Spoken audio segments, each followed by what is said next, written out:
আপনি বললেন দেখুন দিন কাহারও সমান নাহি যায়। আজকে এই আমেরিকার কথা বললেন, আমার একটা বিশাল বড় প্রেডিকশন আছে 2027-এর শেষের দিক 2028-এর প্রথম দিকে আচ্ছা আপনি দেখবেন যে আমেরিকা টুকরো টুকরো হয়ে যাবে। আচ্ছা আজকে আপনি বলছেন? আমি বলছি আজকে হচ্ছে 2026-এর 4 জুন। হ্যাঁ, মানে আপনি প্রায় 2 বছর আগে বলছেন। একদম 2 বছর আগে। একদম ঠিক আছে।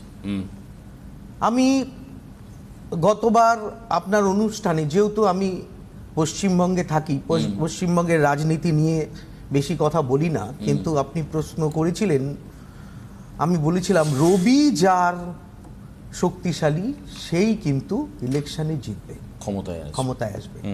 মানে রবি হচ্ছে পিতা এবং পুত্র, যার পিতা আছে তার মানে পিতা অ্যাট প্রেজেন্ট যার আছে তার রবি ভালো, যার এই পিতা পুত্র মেরুদণ্ড নার্ভ এগুলো সমস্ত কিছু, মানে আপনি ভুল ভুল কথা বলবেন বা অ্যাবনর্মালিটি আপনার মধ্যে আসবে রবি খারাপ থাকে, রবির অবস্থান যদি খারাপ থাকে অ্যাট সিচুয়েশন। দেখুন আমি জ্যোতিষ করতে গিয়ে একটা বিষয় খুব লক্ষ্য করেছি। আমি ডেট অফ বার্থ নিয়ে ক্যালকুলেশন করলাম, কিন্তু যখন একজন আমার কাছে আসছেন তার জীবনের সাথে আমার ক্যালকুলেশনগুলো মিলে যায়, তার বলা চলা বাচনভঙ্গি চাহিদা সমস্ত কিছু যদি মিলে যায়, আমি তখন বুঝবো তার date of birth time place ঠিক আছে।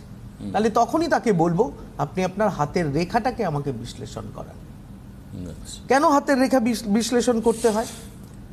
জ্যোতিষ শাস্ত্রটাকে দুভাগে ভাগ করা হয়। যে শাস্ত্রের মাধ্যমে আমরা ভবিষ্যতের পূর্বাভাস, পৃথিবীর একমাত্র সাবজেক্ট হচ্ছে এই জ্যোতিষ শাস্ত্র, যার পূর্বাভাস আমরা দিতে পারি তাকে বলে জ্যোতিষ শাস্ত্র। জ্যোতিষ শাস্ত্রকে দুভাগে ভাগ করা হয়, এক হচ্ছে গণিত জ্যোতিষ, এক হচ্ছে ফলিত জ্যোতিষ। গণিত জ্যোতিষ হচ্ছে অঙ্কশাস্ত্র, ক্যালকুলেশন, তার মধ্যে date of birth time place দিয়ে, যেটা আমরা এই মুহূর্তে করছি। আর ফলিত জ্যোতিষ হচ্ছে হস্তরেখা বিচার, চেহারা বিচার, হাতের বা পায়ের আঙ্গুল বিচার, হাতের আঙ্গুল বিচার, মস্তিষ্ক বিচার, মানে কপাল নলাট বিচার, এগুলো হচ্ছে ফলিত জ্যোতিষের একটা অঙ্গ। আচ্ছা, তো সেগুলোকে একসঙ্গে বিচার করে, অনেকের কাছে ফটো চাই, আমি একটু ছবিটা পাঠান। ছবিটা পাঠানোর উদ্দেশ্যটা হচ্ছে তার চেহারার সাথে গ্রহগত অবস্থান মিলছে কিনা। আচ্ছা, মানে দেখেও প্রেডিকশন করা যেতে পারে। দেখুন ব্যাপার হচ্ছে, আপনি অফিসিয়ালি বললেন আমার বাড়ির বয়স 12 বছর, বাড়ির বয়স হাউস, আচ্ছা বুঝতে পেরেছি। এবার আপনি ছবিতে দেখছেন, ছবিটা দেখে মনে হচ্ছে বাড়ির বয়স 300 বছর, আচ্ছা, বা 30 বছর, মানে 12 বছর মনে হচ্ছে, 12 বছর মনে হচ্ছে না। দুটো বিষয় তো মিলতে হবে। ঠিক। এই মিলিয়ে সমস্ত কিছু দিকে বিচার করে, যেমন কেউ যদি এসে আমার কাছে, অনেকে বলেন, যেমন কিছুদিন আগে একজন ভদ্রমহিলা বলছিলেন আমি আমার মৃত হাজবেন্ডকে ভোর 4টের সময় আমার বিছনায় বসে থাকতে দেখেছি।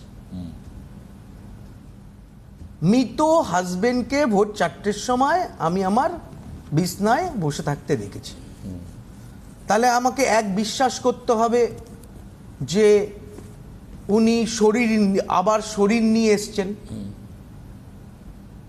মানে আত্মা আবার শরীর ধারণ করেছে, কারণ অলরেডি তার আগের শরীর তো ডিস্ট্রয় হয়ে গেছে। তো শাস্ত্রে যেখানে বলা আছে যে আত্মা, শাস্ত্রে আত্মা নিয়ে সংশয় আছে।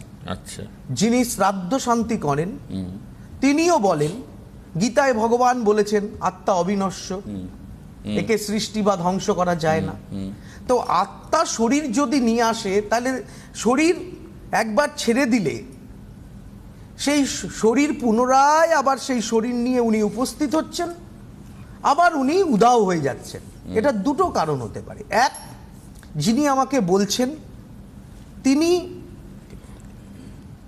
কতটা মানসিকভাবে সুস্থ, এটা আমাকে কিন্তু আগে বুঝতে হবে।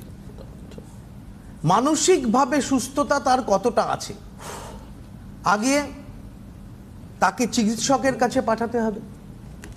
যদি চিকিৎসক বলেন যে উনি সম্পূর্ণরূপে সুস্থ, তখন আমাকে অন্যান্য বিষয় চিন্তা ভাবনা করতে হবে। যাই হোক,